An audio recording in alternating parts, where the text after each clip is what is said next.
Welcome to this explainer on a truly profound piece of literature, John Milton's On His Blindness, or, as you might know it by its original first line, When I Consider How My Light Is Spent. Now, let's just dive right into this, because we're looking at a 400-year-old poem that is honestly so much more than just words on a page. It's this live, raw documentation of a totally devastating personal crisis.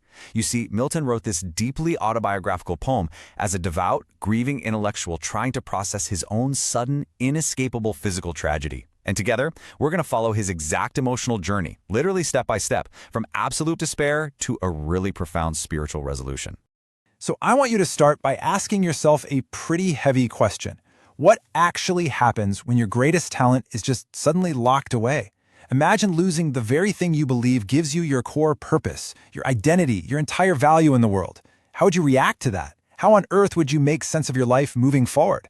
Well, that is exactly the agonizing reality John Milton is facing right here. He's dealing with intense grief, fear, and honestly a crushing sense of guilt over an ability that he just can't use anymore.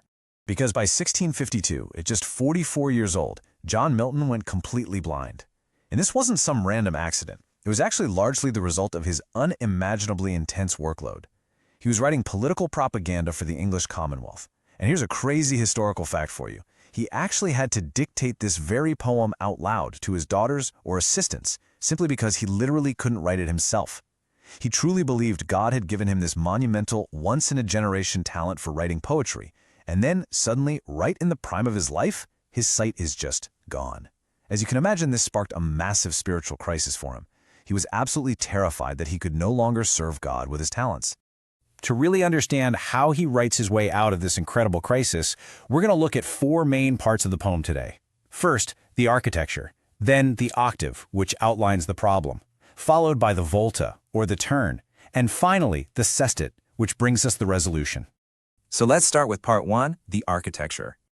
Before we actually look at the text, we have to understand the strict rules of the game here. Milton isn't just writing a messy diary entry. He is using a very specific, incredibly rigid poetic framework to somehow contain all this overflowing anxiety. He chooses to write a Petrarchan or Italian sonnet.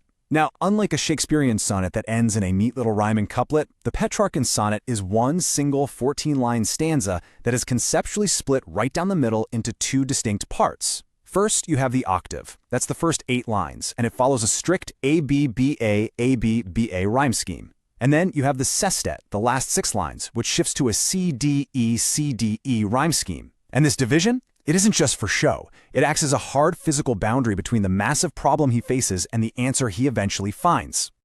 But here's where it gets really fascinating. Milton takes this rigid structure and messes with it using a technique called enjambment. If you're not familiar, this is basically when a sentence or a thought just bleeds right over from one poetic line to the next without any terminal punctuation, no periods, no commas stopping you. So, the poem is written in steady iambic pentameter, right? That classic da-dum, da-dum, da-dum rhythm. But because of the heavy enjambment, you don't actually stop at the end of the lines. The thoughts just keep running on and on and on. It makes this strict formal rhythm feel so much more like a natural, flowing, and honestly, incredibly anxious internal monologue. You can practically hear his racing thoughts. Which brings us to part 2, the octave, or the problem. Diving into those first 8 lines, the mood is immediately gloomy, anxious, and desperate. Milton is grappling with immense grief and doubt over his sudden blindness. He opens the poem with these just heartbreaking lines. When I consider how my light is spent, ere half my days in this dark world and wide. Now, light is spent literally means his eyesight is gone. But just look at his immense frustration here. He is blind ere half my days, before his life and his career are even halfway over. Without his sight, the world no longer feels like this place of bright opportunity. It suddenly feels vast, terrifying, dark, and incredibly wide. It's just this feeling of total, crushing isolation.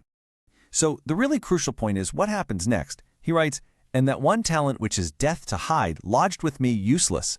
His one talent is his gift for writing monumental poetry, and now it's just lodged inside of him, completely useless because he can't see to write. But he says it's death to hide this talent. Why in the world would it be death? Well, this brings us to a brilliant biblical allusion. Milton is directly referencing Jesus' parable of the talents from the book of Matthew. In that story, a master gives his servants coins, which were literally called talents back then, to invest while he's away. And the servant who takes his coin and buries it in the dirt out of fear, he gets severely punished when the master returns. Milton is terrified because his literal talent, his writing, is now trapped inside him. It's buried in the dark. He desperately wants to serve his maker, and he is deeply, deeply afraid that God will chide or scold him on Judgment Day for returning with a buried, useless talent, even though he's blind. And this specific fear pushes him to the very climax of his frustration at the end of the octave. He asks, "Doth God exact day labor, light denied?" He immediately notes in the text that he asks this fondly, which back in his day meant foolishly. He knows it's a super risky, borderline arrogant question. He's bitterly asking, does God really expect me to do perfect physical day labor when he is the one who took away my light? It's a moment of pure human desperation and anger. And that perfectly brings us to the dividing line of the poem. If we take a step back and look at the two halves, the octave we just covered is gloomy, it's desperate, and it's completely filled with doubt. But the sestet, those final 6 lines, shifts entirely. It becomes peaceful, humble, reverent, and totally reassured. So you have to ask, how do we go from bitter anger to peaceful reverence in the span of a single poem? Let's look at part 3, the volta, or the turn. This is the massive structural pivot point of the entire sonnet. Milton is literally mid-sentence, foolishly questioning God, and suddenly we hit this one word, but. It's almost comedic, honestly. Milton personifies the concept of patience, who essentially steps right onto the stage, holds up a hand, and interrupts his arrogant complaining before he can even finish his thought. It abruptly changes the entire trajectory, the mood, and even the speaker of the poem. And that brings us to our final section, part 4, the sestet, which offers the resolution. Let's see exactly how Patience answers him. Patience steps in and immediately checks Milton's ego, stating, God doth not need either man's work or his own gifts. Patience is reminding Milton that God is omnipotent. He doesn't actually need human achievements. I mean, he didn't give Milton his poetic talents because God needed help writing poems, right? Those gifts are for human spiritual growth. God absolutely does not require our grand, earth-shattering accomplishments to love or accept us.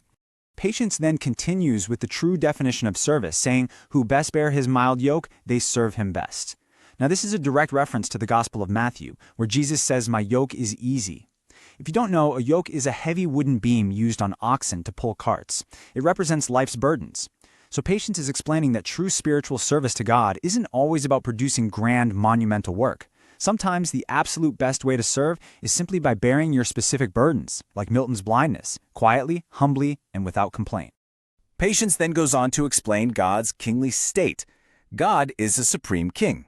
He already has thousands of angels at his bidding who speed across land and ocean without resting just to do his physical work.